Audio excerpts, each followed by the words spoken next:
Biryani rice by Wawa Star. Look at the beauty. So yummy. Hello friends, heto na, magluluto na tayo. Ayan, meron tayong mga ricado dito. Ayan. And chicken. So ibababad muna natin ang ating biryani rice. So, nag-mix na po tayo ng mga ricados natin. At ang lahat ng ito ay galing sa Bahrain. So, ito na po ang ating rice na binabad sa tubig na may vinegar. Yan, tumubo na siya. So, ang ating chicken ay pinapakuluan po natin. Pakulo po muna. And then, yan. Lahat ng mga spices na yan. Ayan. Para maging mabango yung chicken. This time ay i-coat po natin ang ating nilagang chicken sa powder na ricado kanina na pinaghalo-halo natin. Ang pangsabaw ng ating rice ngayon ay ang sabaw ng manok kanina na nilaga natin. So ito, sinasaing natin ang rice sa sabaw ng nilagang manok kanina. Ayan, pero bago natin pinasok yung bigas, nilinisan muna natin, kinuha natin yung mga ingredients from the chicken. So, ayan, pinapito na po natin ngayon ang ating chicken. Coated with yung powder. Ito na po ang isura ng ating rice. Pinasain ko yan. So, ayan, ready na po ang ating mga sangkap. Meron tayong butter, tsaka star margarine, raisins, tomatoes, pepper.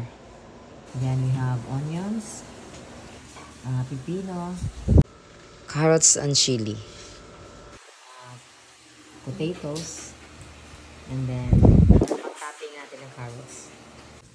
1 kilong rice. Ayan. Haba na ng mga grains niya. Heto na ang ating chicken. Fried na po siya. Look at the color. Ang ganda. Color pa lang. Busog na. Okay. Yan. Nilagyan na po natin ng color ang ating biryani rice. So, minimix po natin ngayon ang rice at saka yung food color niya. Yung food color natin from Bahrain pa rin yan. Then, i-fry po natin ang carrots at potatoes. And now, sinasutay na po natin ang ating mga spices at ang gamit nating oil ay yung pinagprituhan ng coated chicken. Then, dagdag natin yung tomato and the chicken. Yan. Igigisa po natin ang chicken. Yung chicken natin giprito kanina with coating ay kailangan pong igisa. So, ayan, no? Kung makikita nyo, ang ganda na ng kulay ng ating niluluto ngayon. Masarap na sa kulay pa lang. Ayan, so dinagdagan natin ng more carrots pa and potatoes. So, ihahalo na po natin ngayon ang ating ginisang fried chicken with carrots and potatoes sa biryani rice. Nandoon na po yung chicken sa loob.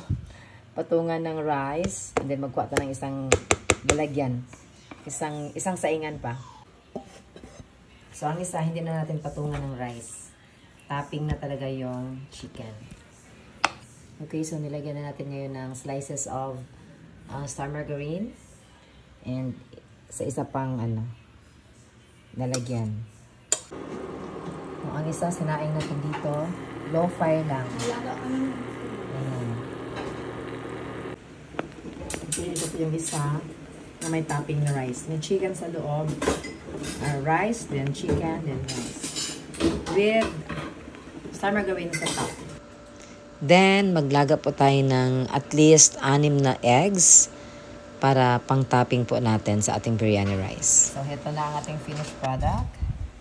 1 kilo po ito na biryani rice. Ayan. Yan ang output niya lahat. Oh, ang ganda-ganda. As in, takam na akong kumain. Halika na, mga kaibigan. May nalimutan po tayong topping kanina. Itong sliced lemon.